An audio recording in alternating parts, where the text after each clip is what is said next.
December 21, 2025. Ito yung araw na nag-concert sila Kylo at nag-runway kasama ang papa niya sa Skydome SM North EDSA. So tara, nood tayo! Welcome to Kylo's World! 4 AM po kami gumising dahil ngayong araw na to ay concert na nila Kylo. Malate na kami sa rehearsal, wag lang ngayong araw na to. Inagahan din po talaga namin kasi magko-commute lang po kami. Buti na lang at open na din itong MRT. So, naka-free pa tayo sa MRT kasi family daw. May free! Sumakto nga din po na ngayong araw na to ay may pa-free ride ang MRT for family. 7:54 na nga po nang makasakay kami. 9 AM po pala ang call time at magi-start ang concert ng 11 AM. Pagbaba po namin ng MRT ay maglalakad pa po kami ng 3 to 5 minutes papunta sa Skydome. Maaga nga po kami nakarating kaya yung pila ay kukonti pa lang. Buti na lang at kumain muna kami bago kami umalis ng bahay kanina. Naghintay po pala kami dito ng halos 2 oras bago makapasok sa venue. One guardian nga lang po pala ang pwede sa backstage para mag-assist sa talent. At dahil si Noli nga po ang sasama kay Kylo for runway, ay ako naman po ang mag-aasikaso sa kanya sa backstage. Binihisan ko na nga po siya dito dahil maya-maya ay sasayaw na sila. Pero bago po ang lahat, ay manood po muna tayo sa mga ibang talents.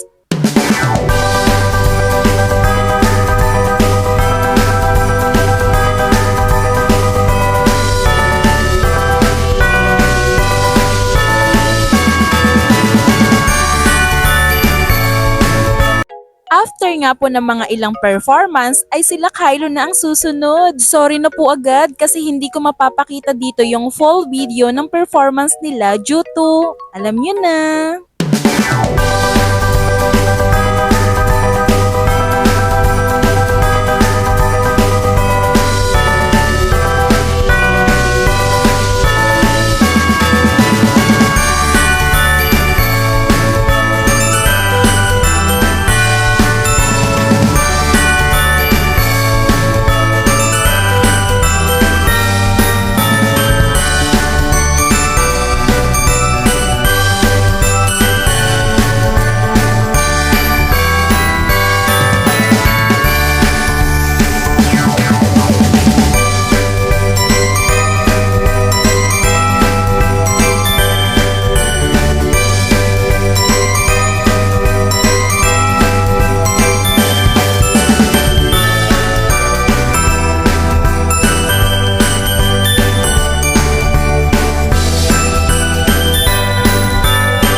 Picture-picture muna bago magpalit ng damit para naman sa runway. For finale po pala yung runway kaya no choice tayo kundi panoorin lahat ng magpe-perform.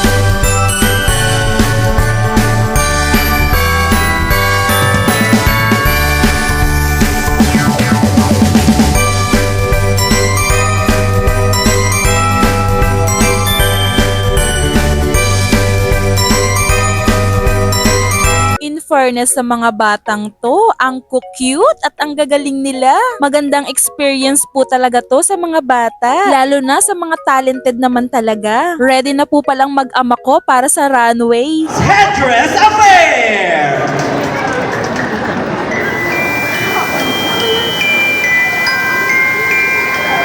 Kukunin kayo dito.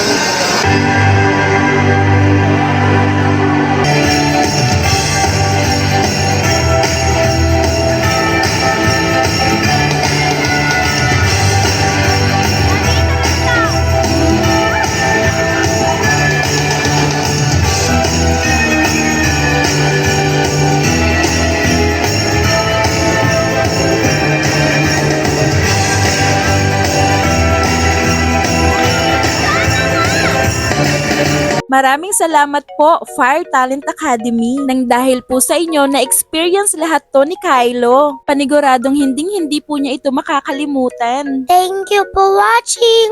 Till next video. Bye-bye.